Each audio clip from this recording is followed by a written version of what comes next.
اس یزید پلید نے اہل بیت اطہار پر جو ظلم کیے اور جو اہل بیت کے اس قافلہ محبت و نور کو جو اس نے اپنے دربار میں معاذ اللہ ان کی حد عزت کی، جو بیویوں کے ساتھ اس خبیث کا سلوک تھا، اس کی فوجوں کا سلوک تھا، جو سر حسین کے ساتھ اس کی بے انتہا قسم کی بغیرتی اور خباثت تھی، جو اس نے آل محمد کے ساتھ کیا، اور جو واقعہ کربلا میں جو بنو ہاشم کے دیگر افراد کو شہید کیا، 25 صحابہ وہاں شہید کیے۔ اس کے بعد جب حضرت سیدہ زینب مدینہ منورہ میں تشریف لائیں اور سارے جنگ کے آلات و واقعات اہل مدینہ کو بتائے، تو ظاہر ہے مدینے میں تو محمد کے یار رہتے تھے، حضور کے صحابہ رہتے تھے، اہل مدینہ رہتے تھے، انصاری اور انصاریوں کی اولاد رہتی تھی۔ یہ وہ لوگ تھے کہ جنہوں نے اپنی اولادوں کی تربیت نواس رسول کی محبت کے اصولوں پر کی تھی، تو اب ان کے تن بدن میں آگ لگ گئی، لہذا وہاں ایک نفرت کی کیفیت جو ہے نا وہ طاری ہو گئی۔ اب اس کے بعد اہل مدینہ نے یزید کی بیعت کو اتار کر پھینک دیا، یعنی جنہوں نے زبردستی بیعت کی بھی تھی انہوں نے اس کے خلاف کیا کر دیا، بغاوت کا اعلان کر دیا، اس کے خلاف اس کی بیعت کو اتار کر انہوں نے پھینک دیا۔ اور اب اہل مدینہ ان کے خلاف یزید نے دوبارہ سے لشکر کشی کے لیے اس نے مصرف بن عقبہ، نام تو مسلم ہے لیکن علماء اس کو مصرف یعنی ظالم کے لقب سے نام یاد رکھتے ہیں، ظالم بن عقبہ، اس کو بھیجا اور اس کو کہا مدینے پہ حملہ کر، ہر قسم کی تجھے اجازت ہے، 3 دن کی تجھے چھٹی ہے، 3 دن مدینہ تیرے لیے مباح ہے۔ اور جب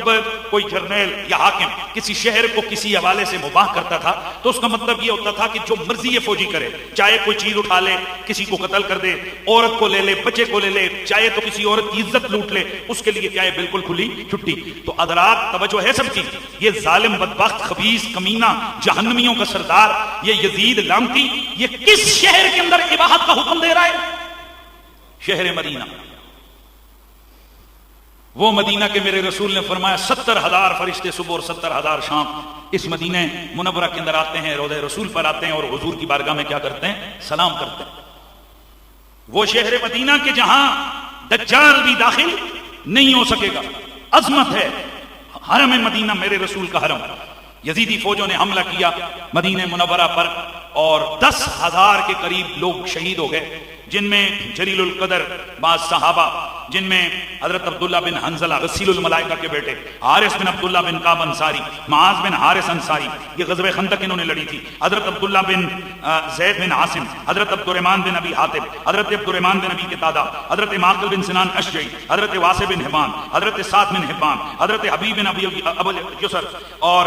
یزید بن ابی الیسر اور عبداللہ بن زمع، یہ جلیل القدر جو صحابہ ہیں یہ کیا ہو گئے؟ اس کے حملے میں شہید ہو گئے۔ اور کئی لوگوں کو، اور یعنی کتنے لوگ شہید ہوئے؟ 10,000۔ ظاہر ہے وہ پوری فوج تھی، منظم فوج، اس نے حملہ کیا۔ اہل مدینہ، مدینے کے باہر ایک وادی تھی ہرہ، وہاں تک نکل کر انہوں نے مقابلہ کیا۔ ظاہر ہے جب لشکر شہید ہو گیا، لوگ شکست کھا گئے، تو اب انہوں نے حملہ کیا اور مدینہ منورہ کے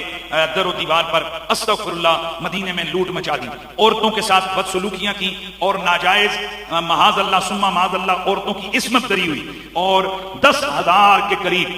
خواتین کی عصمت دریاں کی گئیں، بچوں کو قتل کیا گیا، حتیٰ کہ یہ لوگ رسول اللہ کی مسجد میں آئے اور مسجد میں لعنتیوں نے گھوڑے باندھے، منبر رسول پر لوگ کہتے ہیں کہ گھوڑے پیشاب کرتے تھے، یعنی پورے مسجد نبوی کو لعنتیوں نے استبل میں بدل دیا، اور جو عورت جس کی طرف ان کا دل کرتا اس کے خلاف یعنی اس کی عصمت دری انہوں نے کی، جس کی وجہ سے کئی ہزار ناجائز بچے اس کی ان کے ظلم کی وجہ سے جو ہے نا وہ پیدا ہوئے۔ تو یہ اس قدر ظالم کے صحابی رسول ہیں۔ حضرت سیدنا ابو سعید الخدری ان کے گھر میں گئے تو ان کی جو ہے نا داڑھی بالکل نہیں تھی، یعنی جیسے ہوتی ہے نا داڑھی بالکل نہیں تھی، تو کسی نے پوچھا شروع سے آپ کے بال نہیں ہیں؟ آپ رو پڑے، فرمایا میری داڑھی واقع حرہ میں شہید ہو گئی۔ نے کہا حضرت کیا مطلب؟ فرمایا ایک یزیدیوں کا ٹولہ میرے گھر میں آیا، حملہ کیا، مجھے قتل کرنا چاہتے تھے، میں نے اپنا تعارف کروایا، مجھے چھوڑ دیا، سارا مال و اسباب لوٹ کر لے گئے۔ دوسرا ٹولہ آیا جو بچہ کچا معاملہ تھا، حتیٰ کہ میرے گھر کے اندر سے قیمتی جو اگر لکڑی تھی وہ بھی اتار کر لے گئے۔ تیسرا ٹولہ آیا، انہیں اور کچھ نہیں ملا، تو تھوڑا تھوڑا ہر بندہ میرے داڑھی کے بال نوچتا رہا، کہتا رہا کہ ہم نے روایت ہی نہیں رکھی ہوئی ہے کہ کوئی خالی ہاتھ جائیں، لہذا یہ میری ساری داڑھی کے بال انہوں نے نوچ لیے، اور میں ان کو بتاتا رہا کہ میں نبی کا صحابی ہوں، ابو سعید خدری۔ یہ ہے بدماشوں کا ٹولہ، یہ ہے یزیدی فوج جس نے مدینہ منورہ پر کیا کیا؟ حملہ کیا۔ اور مدینہ منورہ پر جو حملہ کرنے والا ہے اس کے بارے میں حدیثیں کیا کہتی ہیں؟ آئیے نبی پاک صلی اللہ علیہ وسلم کے صحابی حضرت سعد بن نبی وقاص سے مروی، مسلم شریف حدیث نمبر 3361، مسلم شریف حدیث نمبر 3358، مسلم شریف حدیث نمبر 3359، مسلم شریف حدیث نمبر 3360، ابن ماجہ حدیث نمبر 3114، اس کے علاوہ مسند احمد بن حنبل اور دیگر اہل سنت کی مین سٹریم حدیث کی کتابوں میں حضرت سیدنا ابو ہریرہ، حضرت سیدنا سعد بن نبی وقاص، حضرت سیدنا عبد الرحمن اور اسی طرح دیگر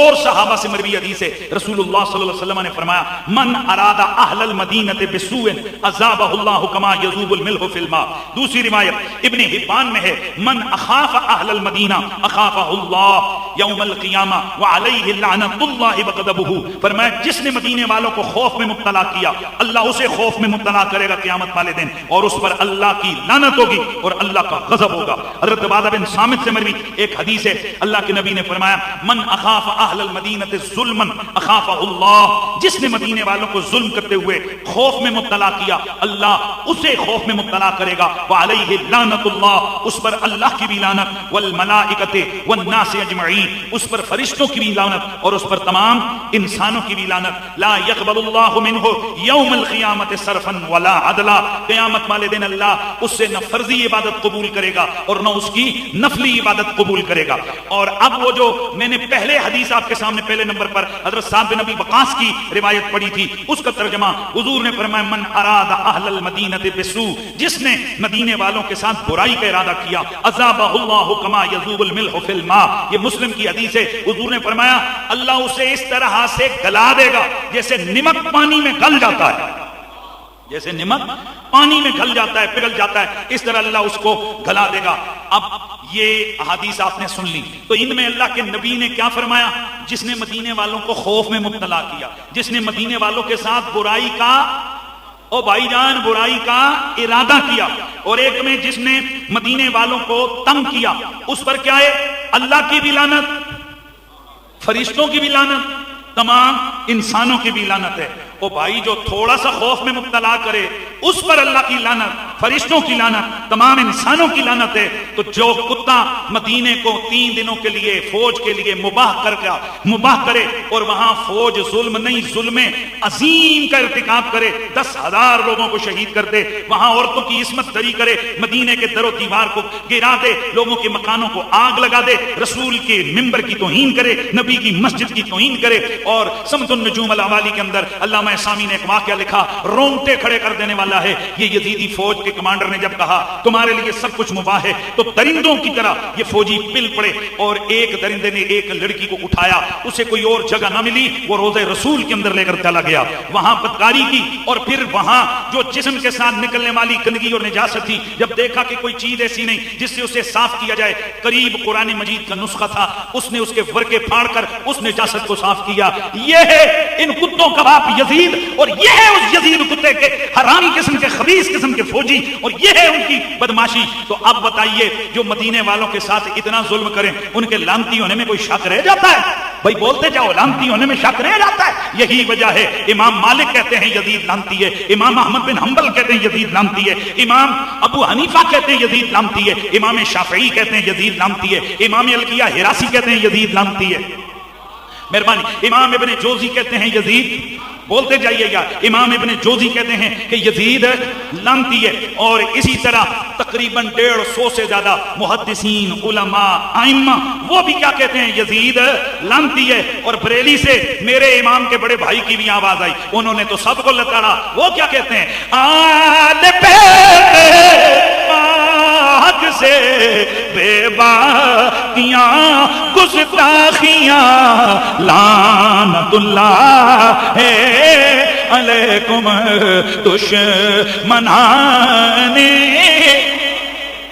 آواز آئے، لعنت اللہ ہے علیکم دشمنان آل بیت تم